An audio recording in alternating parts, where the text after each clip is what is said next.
Spoke with Obama's former ambassador to China, Jon Huntsman. He left that post, of course, to seek the Republican presidential nomination in 2012. I asked Huntsman what he made of Biden's diplomatic efforts.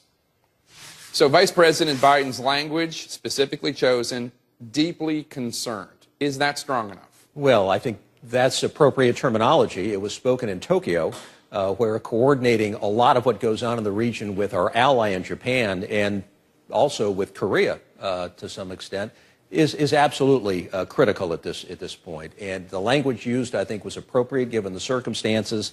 Now it will all kind of play out in Beijing as he meets with Xi Jinping, the new leader of China, who he got to know on a personal level when they were both vice presidents together. Xi served as vice president before becoming president of China. So they have a pre-existing relationship. It's actually quite unusual for the head of China to accord this amount of time to the vice president of the United States. So he's giving him a private dinner. He has spent 2 hours with him in a bilateral meeting. So all of that presumably is taking us in a direction that defines some parameters around the drama that's playing out in the East China Sea, which is to say, how do you get Japan and China talking?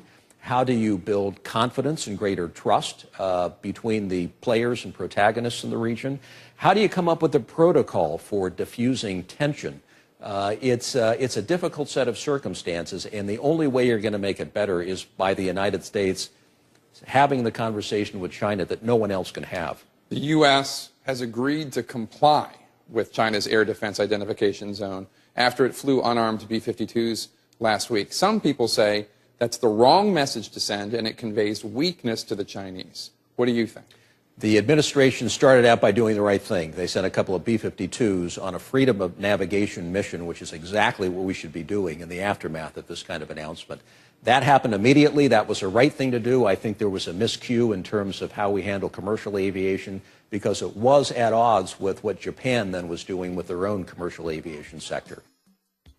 And you can see more of my interview with former ambassador to China, Jon Huntsman, tonight on Aaron Burnett Out Front. That's tonight at 7 p.m.